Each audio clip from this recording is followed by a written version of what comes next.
Right, hello everybody, and welcome back to another episode of Doctor Who Pod, where we're not joined by Bradley Fuller. Uh, However, I'm Josh, and joining with me as always is my co-host Jack Phillips.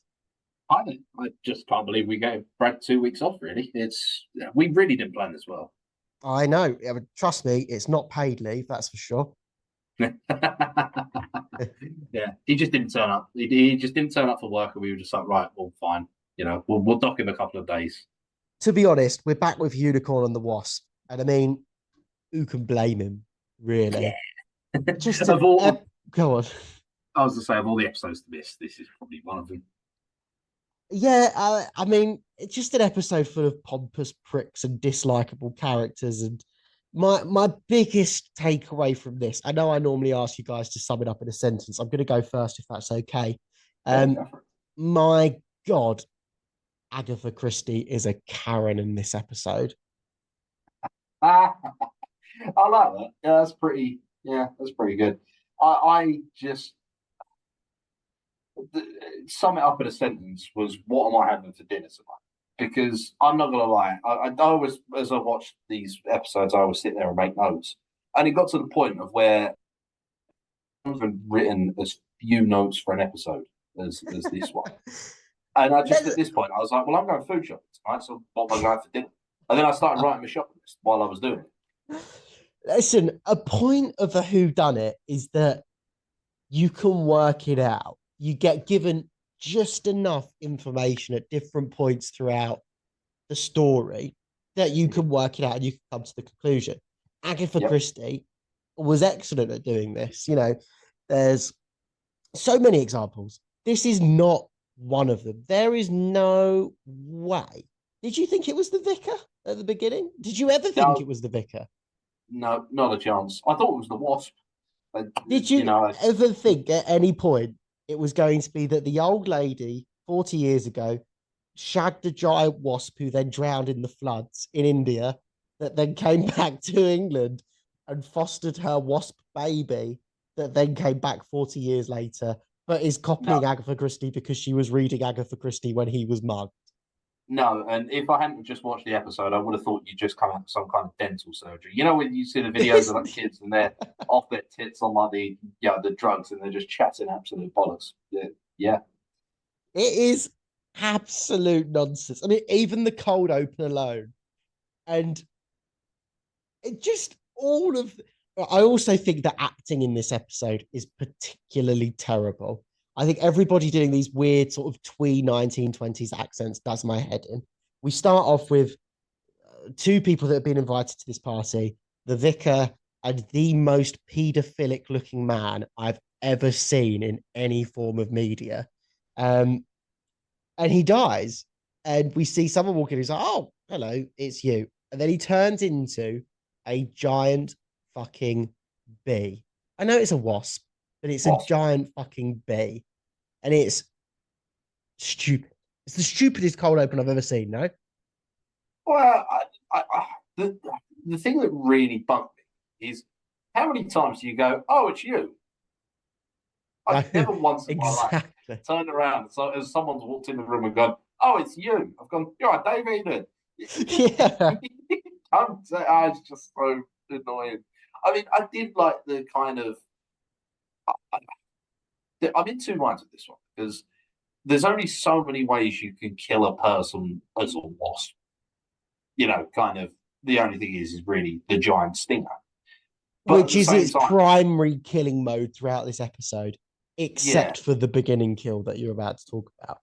yeah, and I just what I don't understand is well, I do understand, but it's very difficult because they almost painted themselves. The writers almost painted themselves in a corner before the episode even started. In the fact that I would have liked them to try and kind of reveal the wasp later. But how do you do that when your main killing thing is a giant ass stinger? Also, like, there's no thematic or story point of it being a giant wasp. Like, that's No, not a reveal that you could be like, oh my God, that makes so much sense because she was a pollen gardener or something. Like, then she went to India and she shagged a wasp. That's it. This could just be, he could just have, I don't know, fucking gills on his back or something, and it doesn't affect the story in any way, it being a wasp, other than it gives a cool name, the unicorn and the wasp. Yeah. Which, by the way, Um, why did they ever give her the name the unicorn? Pardon? Well, the unicorn. Why did they call it the unicorn? Oh, I don't think they ever actually explain it, do they? No, it's in my notes. Why do they call it the unicorn? Yeah, and that's true. That's a very good point. But did you recognize the unicorn? Fuck me. I literally in my notes is fuck me. That's Felicity Jones. I cannot I believe know. what a that's a big name. I mean, I'm guessing that of course Felicity Jones had to kind of work her way up into to kind of more higher production things, but yeah, Felicity Jones. I know. So far we've had Andrew Garfield, Yeah, uh, Carrie Mulligan, which is quite a famous actress. yeah, She was the girl in Big. yeah. And now Felicity Jones. Anybody else? No, I mean I did recognize, and you're gonna fucking laugh at this one, but I did recognize Agatha Christie. I had to Google where I knew her from. Go You'll on. never guess what film I knew her from. Go on. Centurions. Oh, for fuck's sake. She You was and the your fucking. bloody Centurions she, obsession. she was the PE teacher. I was Oh like, I my. swear down, I know her from somewhere. Googled it, looked at IMDb, and I was like, oh my god, she's from Centurions. Oh God. Somebody please start a Centurions podcast with Jack. It's all he really wants to do. But there's only two movies as well. We won't have a lot to talk about. I promise. um, Listen, I'm just going to throw this out here. Lady Eddington's quite fit, to be fair, isn't she? I knew you'd say that. She's just She's got got your something kind of about her. Yeah. uh, elegant. I think I'd call her. I wouldn't say she was fit, but I'd say she was very elegant. Although she Something did about shag her. a wasp on holiday, so She did shag and was. I think old Lady Eddington is fitter than young Lady Eddington as again, well. as I was watching, I thought you may say that. Yeah, um, Listen, there's not plot wise. This whole episode is a mess. To be fair, I really don't think it's a very good whodunit. There are no, some pretty good and pretty bad standout points throughout it. One of the best lines ever is when the Doctor and Donna are talking, and she's like, a murder mystery with Agatha Christie. What next? Charles Dickens surrounded by ghosts at Christmas. yeah, which is quite a nice little callback. Love But that. there was actually a line, and I think I found the Easter egg in this one Go on. because when just before Martha finds or is attacked by the wasp for the first time, she hears the noise, um, and she says that where is it? She says 1926 have still got bees, Very which makes me good, to imply that there are JP. no bees around at the time, which has already been previously mentioned. So I again, there's something's fucky with the bees. Got to save the Go bees, on. man. I don't know. I mean, I'm guessing. Well, what was it in the program? It's probably something to do with the Daleks. The Daleks have mind controlled bees to, I don't know, disperse poison around the earth or something, and they're just hoarding them all in one place. Or they're trying to starve out the earth, whichever one. Because everybody knows Okay. if we don't have bees, we don't eat. No bees, no food. Nice. I like that. I like that. Let's keep tabs on that then. You're very hot, I would say. Definitely on the right, definitely on the right tracks. Um, Yeah. so yeah, so then they find Professor Peach in the library, killed by a bee wielding a lead pipe, which they conveniently don't show us the bee holding the lead pipe, which I would have loved to have seen. I Um, too.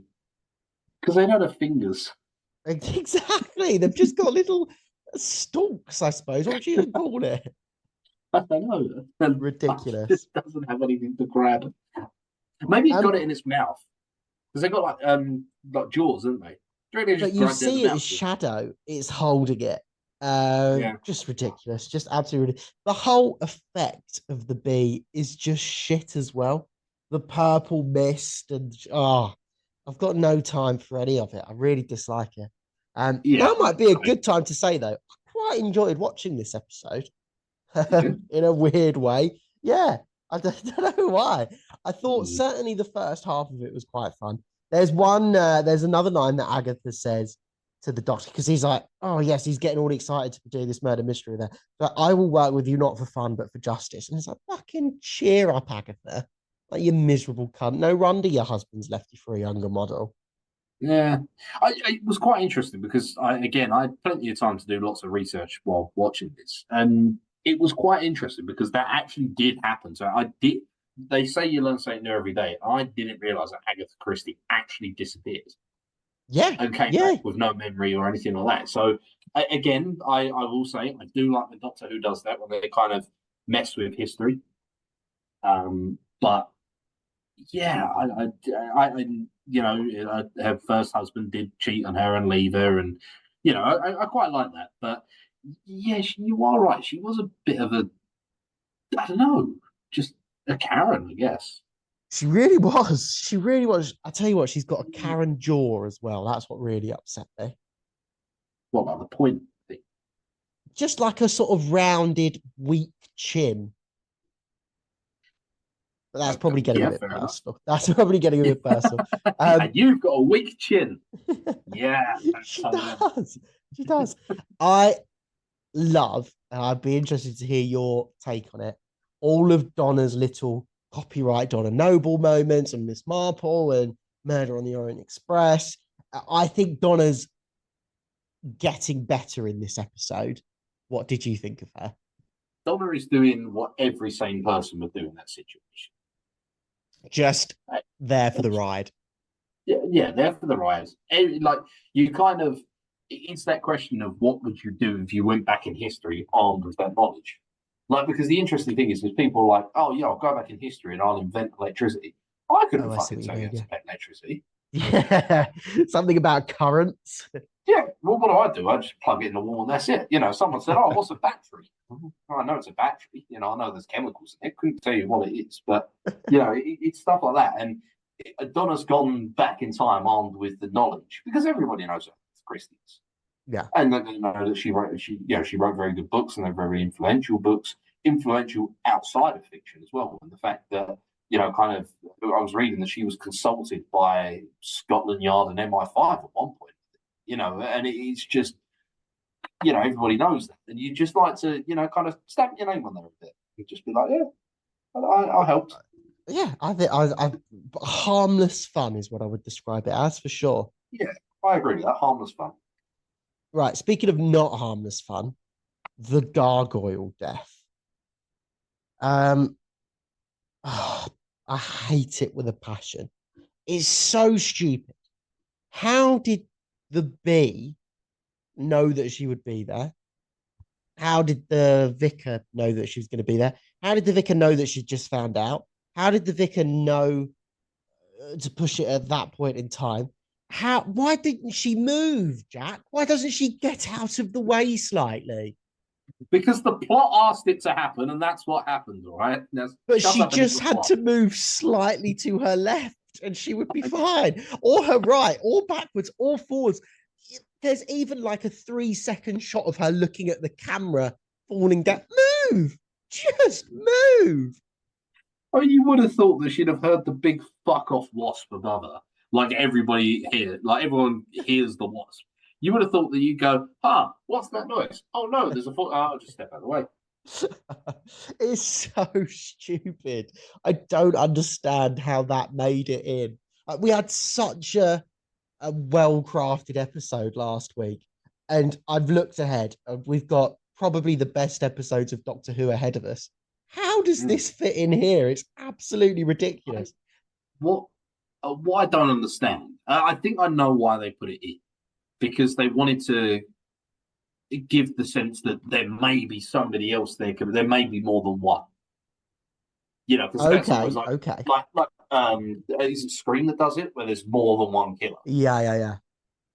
And I think they wanted to try and almost give a red herring in the fact that, because any logical person would go, well, why would a wasp push off a fucking dog? But then doesn't it show the wasp behind it anyway? Yeah, and this is the problem. It's what I said at the start of the episode. The fact that the writers painted themselves in a corner by making it a wasp. I mean, this is Doctor Who. You could have made that anything. absolutely anything. You could have made it have Wasp features, but give it hands, or you know, Exactly. you didn't have to make it a Wasp. You know, it just they really painted themselves in the corner. I think the problem is they came up with the characters and then tried to bodge the story. Yeah. Like Yeah. kind of No, they no, tried to absolutely. wedge the characters into the story, and it just didn't work because you get these things that a Wasp that has no hands or anything like that bludgeons a man to death with a lead pipe. Also, then pushes off a gargoyle. All right, the one in the room where he stabs the guy in the back. Well, he's not transformed, so you could say, okay, that's fine. He's still got hands. But the first death is quite clearly, as you say, shows a shadow of the Wasp there. And the second one, as you say again, you see the Wasp behind the gargoyle. So what's the point? Yeah, exactly. What is the point? Listen, let's not hang on it too much. The one thing I did quite like about this episode is um the gay subplot throughout. I thought every sort of mention of that was genuinely pretty funny.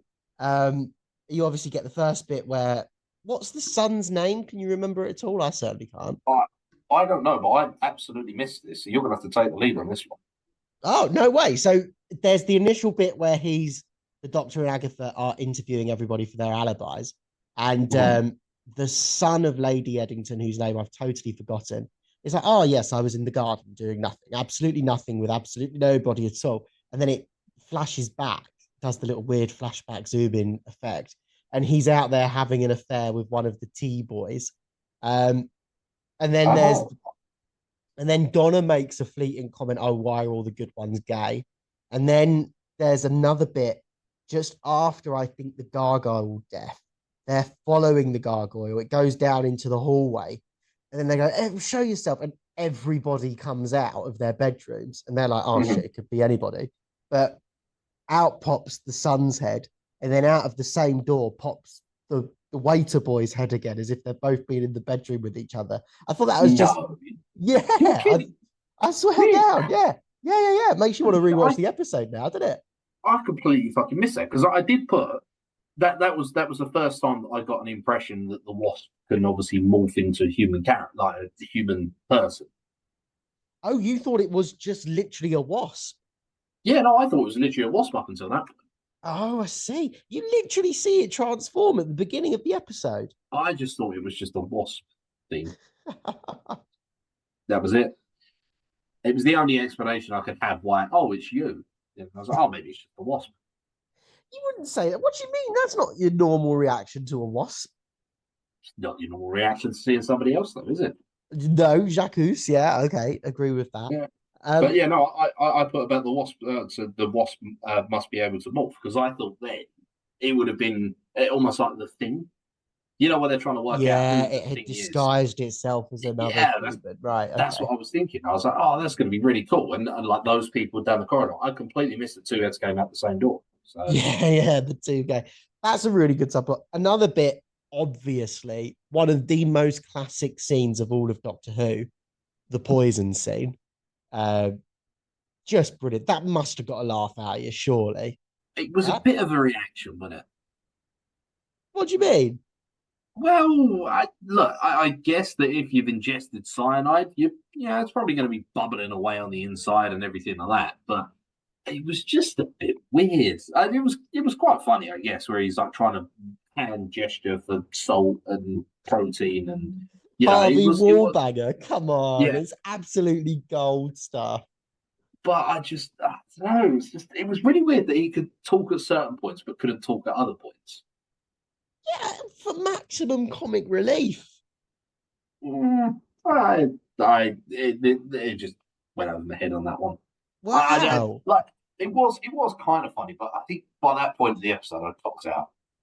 Yeah, it I is. kind It is an exceptionally good bit in an otherwise pretty shitty episode. yeah. Um, that's like that's as good as it gets, though. To be fair, that is just properly funny. Like, even that's too salty. The Harvey Wallbanger bit, just brilliant, absolutely brilliantly written. Brad would be proper fanboying over that moment right now. I'm glad he's not here because again, See, I go I on. found the turkey baster comment last episode more funny. No, yeah, you're right. It's definitely a different form of humor. Yeah, maybe actually. Yeah, maybe we found this funnier because we were kids when we first heard it, to be fair. Mm. The one other compliment I can give it is the bit where Agatha is doing her final rundown and about to accuse. And she goes over to the husband, the old man, and he Yeah. just confesses and he's like, oh, fuck it, I can walk. I thought that was genuinely quite funny. That got a laugh out of me as well. I did, yeah, I did put that down. Oh, you rumbled me. Yeah. And now I've got to use the word rumbled more in my life because I feel like I'm missing out on, extensive vocabulary. I've You have to been use the word rumbled. rumbled more. But that was quite funny where he's just like, oh, I was, I'm in a wheelchair because I don't want you to leave me. I don't want you to, kind of there. And she's just like, I was going to say you were innocent. I also love it that he's just like, well, I guess I'll sit back down and proceeds to get back into the wheelchair. Like, we're just going to carry on as if that didn't happen. I love Yeah, that. Brilliant. yeah. Just kind of move, just hope that everyone forgets about it. But yeah, that was quite funny. But again, it had so much fucking problems. I think that's why I found it. I didn't enjoy this episode because it had so much fucking promise. Yeah, I mean, that is absolutely where my compliments for this episode runs out. That final scene at the end is particularly egregious, I think, where, they're going around. It's fine when Agatha Christie's doing it. It's a little bit like, oh, come on, get on with it. But then, and, I've complimented David Tennant far too much this episode, so it's about time he had some criticism. When he gets up and he's like, Donna, no, but it was you. Agatha Christie, it was you.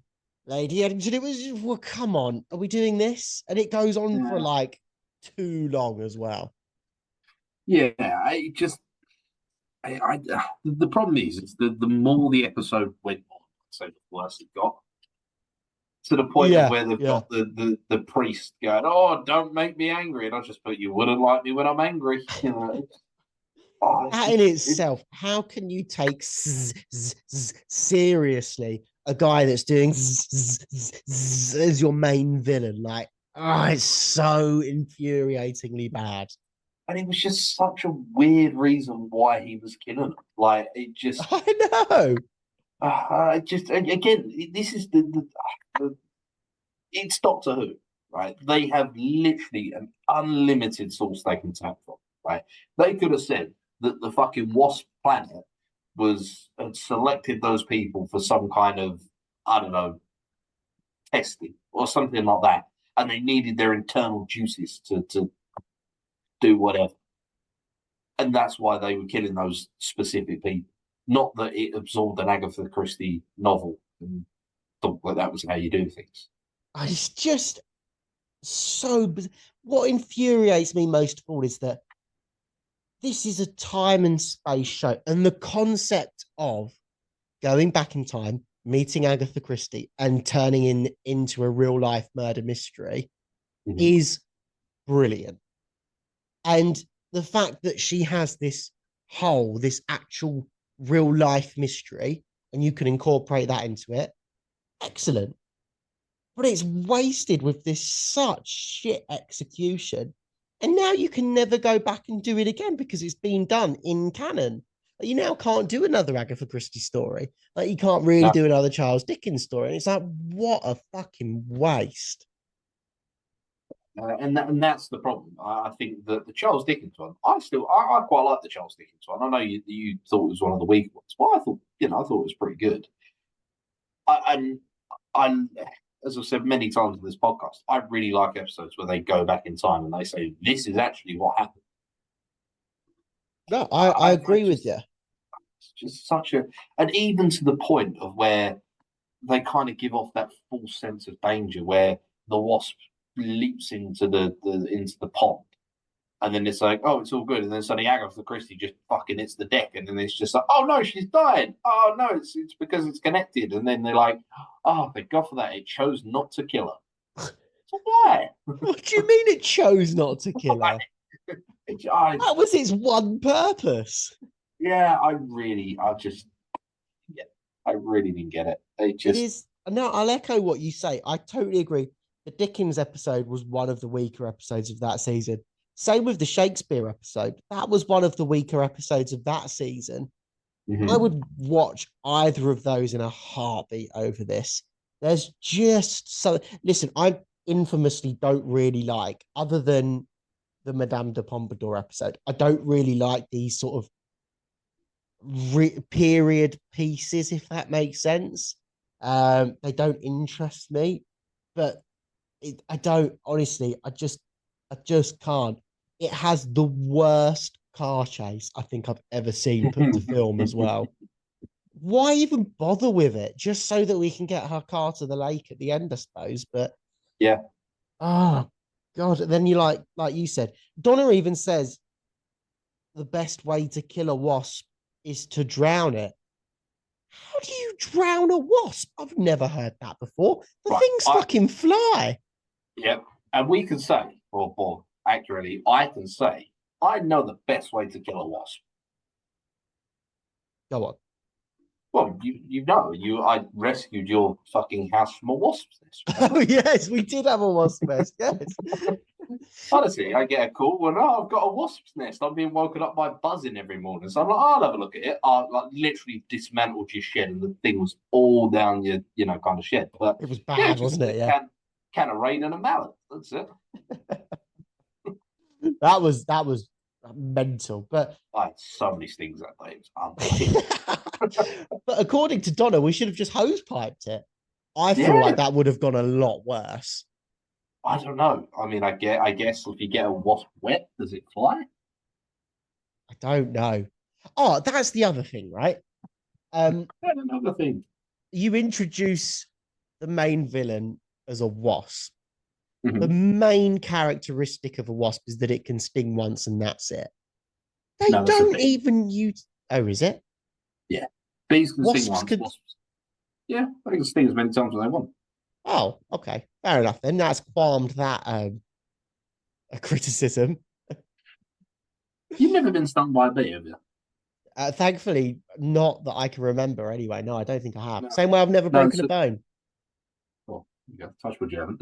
That's But bullshit. yeah, no, because bees stingers are barbed. Oh So yeah, so it when gets they stuck try and in. fly, like when they try and fly away, unfortunately, they just rip out their intestines as well, and that's it. Whereas Jesus. wasps aren't barbed, so they can just jab you as many times as they want. Ah, but the stinger wouldn't get stuck in you. The stinger comes out. No, which is really weird. In fact, I've just worked out another plot point, which is really weird that the stinger gets stuck in the door. And in the back of the guy. Yeah, no, that was a knife, wasn't it? Oh, it's a stinger, isn't it? Was it? I thought it was a knife. Oh, I think it's a stinger. I'll have to go back and rewatch it. You'll have to go back and rewatch it for the gay subplot, and I'm going to go back and rewatch Yeah, it for the stabbing. How have we ended up? How's this been ended up being the episode we're going to rewatch the most this series? I don't know. I really don't have much more to say about this episode. Boring, crap, not fun. Yeah, it was just a fail, really, for me. It just Yeah. failed. It wasn't, So, as I said, it had a lot of potential, and I just feel like they dropped the ball on this one, really. do you want to have a guess at what other episodes this guy has written for Doctor Who that you've seen so far? We've seen so far. Yeah. Oh, interesting. What was the one with K9 in it? I don't like that one. Oh, okay. No, he did the Shakespeare one. Oh, we did the Shakespeare one as well. He Oh, did the okay. Shakespeare one, I and then didn't he mind the Shakespeare one. Yeah. he goes on to do a few James Corden episodes as well, which I fucking hate. But anyway, JP, I think I know what your answer is, but love it or hate it. Oh, I hate it for me, unfortunately. Straight up. Yeah, and the other thing is as well, there was only, and I would say maybe the previous episode as well is probably guilty of this, but he didn't really do anything for the overall plot. No. Um, no, it doesn't. These are two very much filler episodes back to back, really.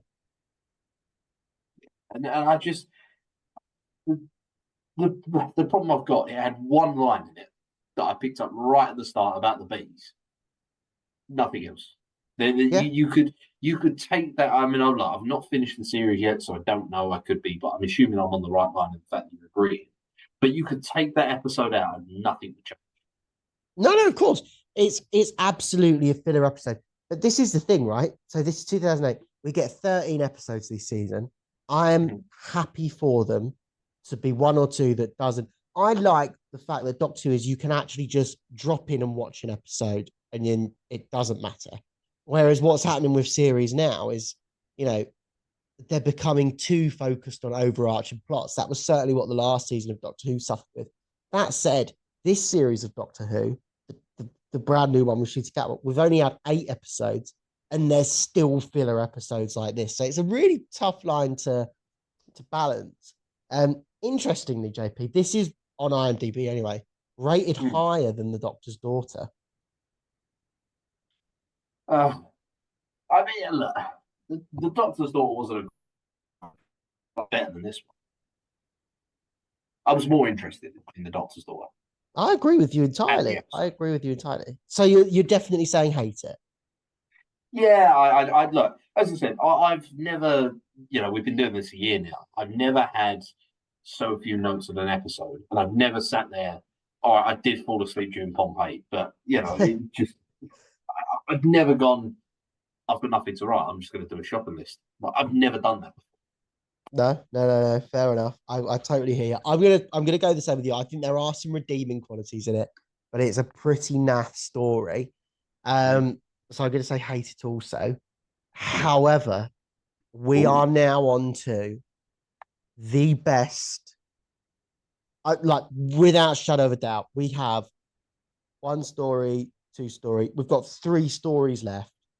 This is Doctor Who at its best. Like, without shadow of a doubt. The next 2 episodes are argued as the best individual story ever. And then we're into the finale pretty much. Like, this is it now. Brace yourself. If you were on the fence about whether you like Doctor Who or not, this is going to be make or break for you. What did you think of the next time? Well, it looks very interesting. A lot more interesting than the fucking episode. Yeah. But no, the things I picked up was River Song, Professor River Song. First introduction of River Song, yeah. Which I've got no idea who she is. I know obviously she's important because you and Brad have mentioned her before. So obviously that's going to be interesting. Libraries, there's obviously a big library, which does look pretty cool. And I just put it looks pretty decent. It looks almost kind of horror-esque in the fact that where the Doctor turns to Donna and says, maybe stay out of the shadows. That kind of thing. So I'm looking forward to it, I think. So yeah.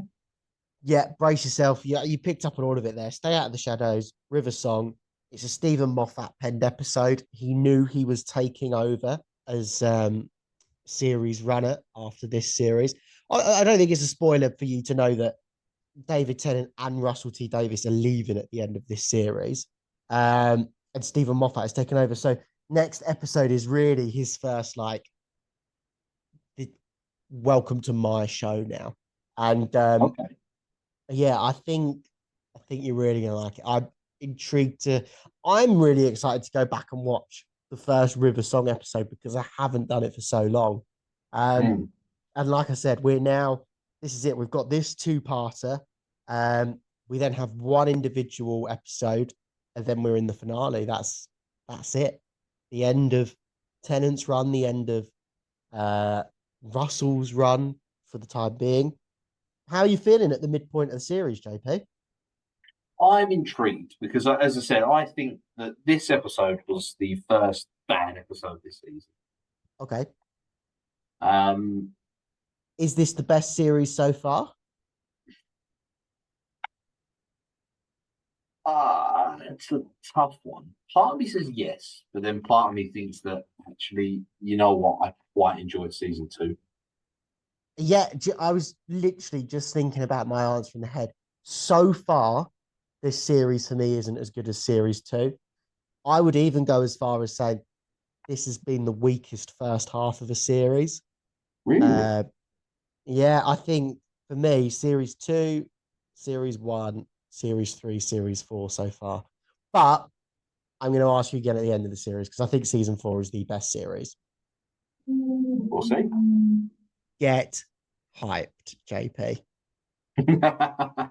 Just starts playing like music and just goes for it. But no, I'm quite excited for this because it does.